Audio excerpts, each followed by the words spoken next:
Sabertooth.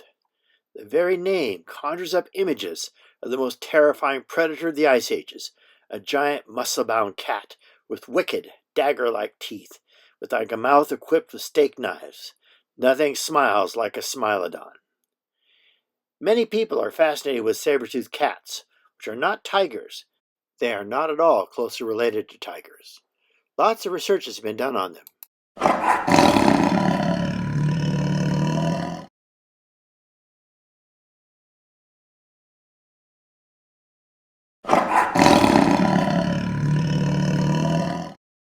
What's even more surprising is that saber-like teeth have evolved at least 4 times independently, and possibly even 5 times within the mammals alone, and there are saber-toothed salmon and other animals with wicked large, stabbing teeth.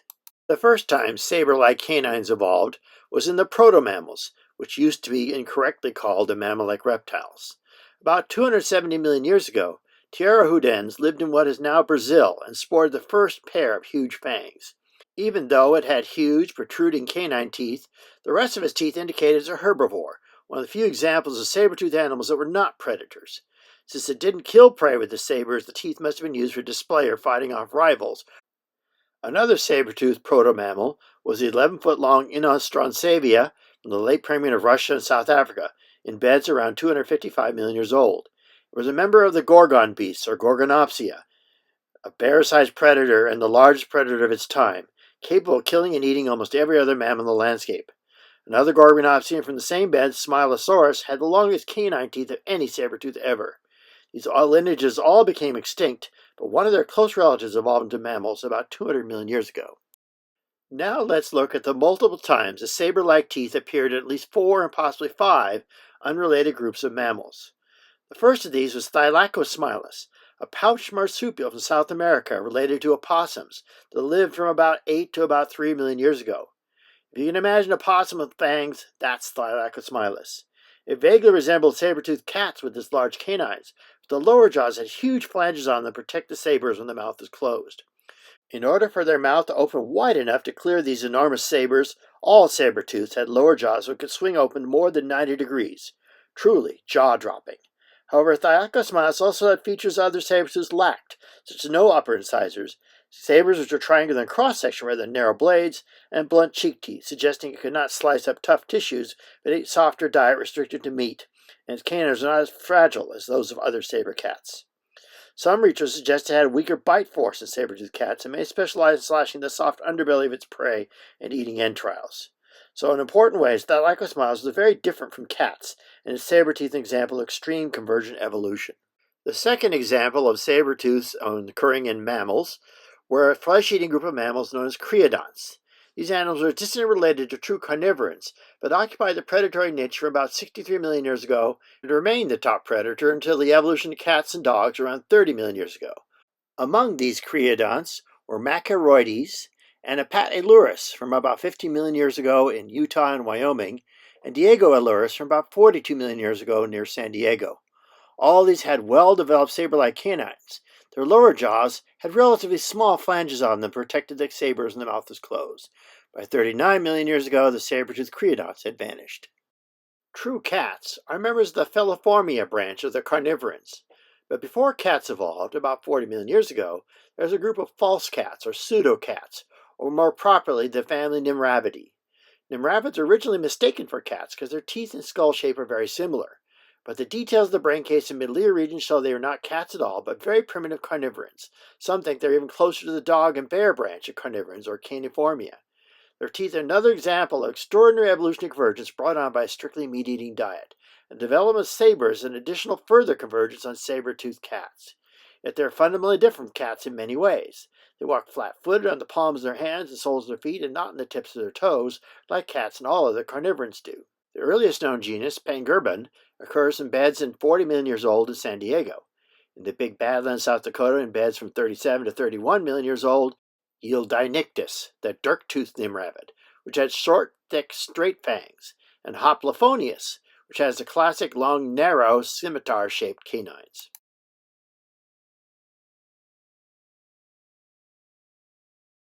Later nimravids include Nimravus from beds around 30 to 23 million years old in the John Day region of Oregon, along with Pogonodon from the same beds. Nimrabids appear to have vanished from North America around 25 million years ago, and then there were no cat-like mammals on this continent from then until 18.5 million years ago, when true cats appeared. This interval of 6.5 million years has been called the Cat Gap. The causes are disputed, but there is definitely global cooling and drying that might have changed vegetation from forests to grasslands, provided less cover for ambush predators. Also possible that huge hypercarnivorous amphicyonids or bear dogs arrived at this time, which might have driven nimrabids to local extinction, as well as hypercarnivorous bone-crushing dogs that might have performed the cat-like role. Yet another group of saber-toothed carnivorans were the Barburophilids. These had huge, robust skulls with large ridges for strong muscles and a large flange in the lower jaw to sheath its sabers. Some paleontologists think they were a second wave of nimrabids. Others consider them closer to true cats, while yet others consider them to be another independent instance of developing saber-like falciform mammals that were not cats. They first appeared in Africa with Afrosmilus around 20 million years ago, and then flourished in Eurasia, with genera such as Sansanosmilus, Vampyrictus, Certosmilus, and Ginsbergsmilus from Eurasia, and Oriensmilus from China. Barburophilus itself reached North America around 8 million years ago. Finally, the first true cats appear as Proailurus in Eurasia around 25 million years ago. The first American cats, Pseudolurus, arrived around 18.5 million years ago. One branch of the true cats, or family Felidae, is the Feline, to which all living cats belong. The other is the Machaerodontidae, which includes all the different kinds of saber-toothed cats. These include not only the famous Smilodon, but also Meganterion, a long-legged saber cat from North America, Eurasia, and Africa, which lived around 4.5 million years ago until the Ice Ages, and Machaerodus from beds around 7.4 million years in Eurasia, Africa, and North America, plus Xenosmilus, Homotherium, Dinofelis, and finally the most famous of all, Smilodon. La Brea Smilodon was a very powerful cat with robust limb bones, able to tackle and drag down most prey items.